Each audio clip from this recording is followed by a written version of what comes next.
Hello again. A special service set up to support those living with cancer is celebrating a major milestone. The volunteer-led programme that offers emotional and practical guidances to patients and their families has now helped more than 10,000 people. As Claire McNeil reports, there's an unusual approach behind it, but the less daunting and clinical environment is offering comfort and respite when people need it most. Mum of one, Angela, was terrified when told she had an aggressive form of breast cancer. But she felt she had to stay strong for her family and bottled it up. My mum was crying, my dad, my husband, he was in bits. Whole family just couldn't get their head around it. And I kept saying, oh, I'm fine, I'm okay, because that's kind of the way I am. I'm quite upbeat about things. And sure enough, I had a total wobble this Friday afternoon. Came out of my doctor's after having a massive panic attack in the house. You get a fright when someone comes out with, yeah, it's aggressive cancer and triple negative, and you're like, oh, blimmin' heck, am I going to be all right? When it all got too much, she found support somewhere unexpected. I discovered that Macmillan had started putting these services within the library, and I spoke to this wonderful woman, and it was just nice to feel normal for 5 minutes. It was nice to be able to say, look, I'm worried about everybody else and I'm worried about how they're coping, but at the same time, I don't think anybody's listening to me. I don't understand what the doctor said to me. The service, which has been running for 5 years, has just celebrated providing emotional, practical and financial advice to 10,000 people. Usually for advice and financial issues and emotional support. When people are diagnosed with a life-limiting illness, then for various reasons they may have to give up full-time or part-time working, so then they have to enter the benefit system. And unfortunately, the benefit system can be quite jargony and full of form filling. Also, there's emotional distress. People come in because, as I said before, they don't want to burden their family by talking about their emotions, so they can come to us in a safe, confidential environment. And a lot of the times for relatives, they come along because they're having huge difficulties coming to terms with the change in their loved ones. They've attributed their success to the laid-back, non-clinical environment they offer. Historically, there's always been a clinical setting delivering cancer information support. So what Macmillan wanted to do was try something a wee bit different, make it a wee bit more accessible, a wee bit more local based. So using the kind of venues of libraries is a real key aspect of what we deliver. Libraries are community based, they're well received within local communities, but actually they're very accessible. People trust the local libraries, and what libraries do is they provide information, and that's what this service is all about. Well, I think a library is so much more open to everyone.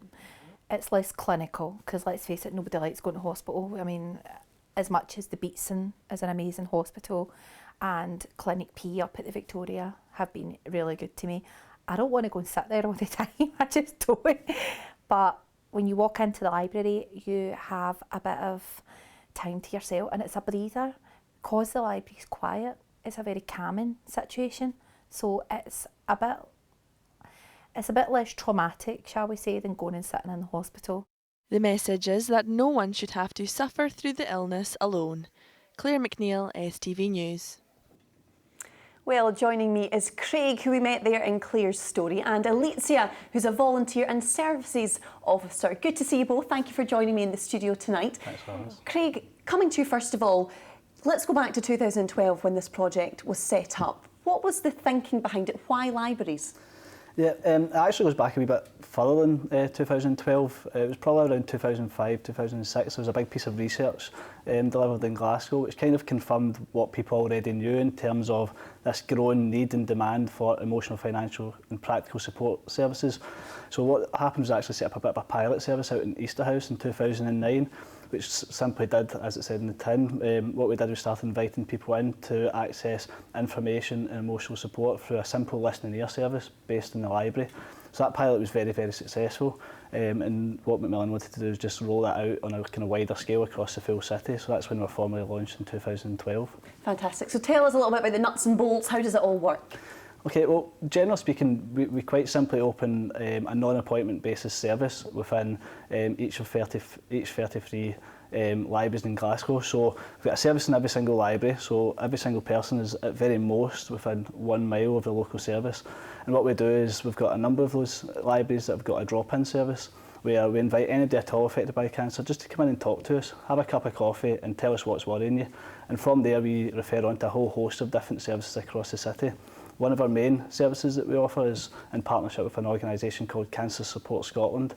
And what they actually do is they provide complementary therapies and counselling for people affected by cancer in those libraries. So there's 8 of those venues across the city as well.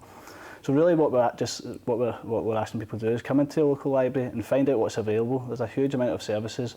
We'll have a cup of coffee, we'll have a listen and we'll tell you how to access some of those services. Absolutely. And Alicia, you're directly involved when it comes to offering support to people affected with cancer and living with cancer. How important is this service? What kind of difference does this make to people? Well, it makes a huge difference, especially to family members and friends of a person with cancer. Our aim is really to be there for people not just with the cancer, but also people affected by cancer, family members, friends, or anyone who might be worried about cancer. It's just a space, like a non-clinical environment where people can open up a little bit and just tell us what they would normally tell their family members. If any worries, really, anything they would like to tell us. Sometimes they feel like they can't talk to the family members. If it's a person with cancer, they can't talk to their family members about what they're really thinking, what they're going through. But because we are strangers, volunteers are strangers to that person, they feel like they might open up and maybe just unload a lot of things, a lot of issues. So sometimes you can see, like, visibly people feel and look really different when they leave the service.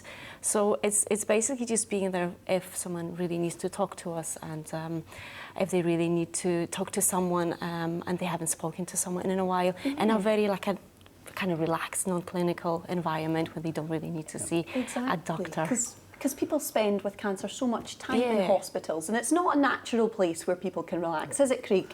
Taking it into a library, it is more informal, it is more relaxed, and probably helps people when it comes to opening up. Absolutely, and you know, people can use our service for, you know, as long as they want. What we've got is a kind of open door policy. So some people may come in and just look for one information leaflet, and it's just a specific piece of cancer information that they're looking for. Or somebody can sit and spend 2 hours with our volunteers. So actually that kind of no limit towards how long somebody can sit and talk for is a real benefit, because people can really get kind of deep into what they're feeling and what they're going through.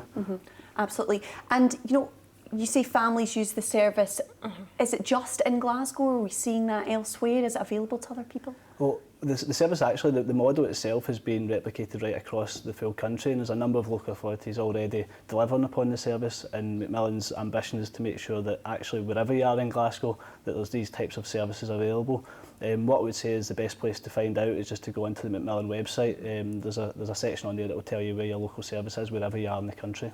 And Alicia, obviously you're involved in the volunteering side of things. How important is it, you know, what does it give to the volunteers as well? How important is it for them in getting the right person in? It's really important that our volunteers are really involved in promoting and spreading the word about our services. A lot of the volunteers actually went through their own cancer experience. It might have been themselves who had the cancer, or family members, so they can really relate to people coming through the door and talking to us. They're very much engaged and involved, emotionally involved in supporting people affected by cancer. They really want to see more and more people. They're really eager to help and support. You can see that they're thriving at what they're doing, and they find it, I think, really engaging. Yes. Well, Craig, Alicia, thank you so much for joining me in the studio tonight. Thank you. Thank you. Now, remember, you can get in touch with us. If there's a story you think we should know about or an issue you want us to highlight, you can contact our reporters by Facebook or Twitter and keep up to date on the app. That's it for the moment from all of us here in the STV News team. Thanks for watching. Bye-bye.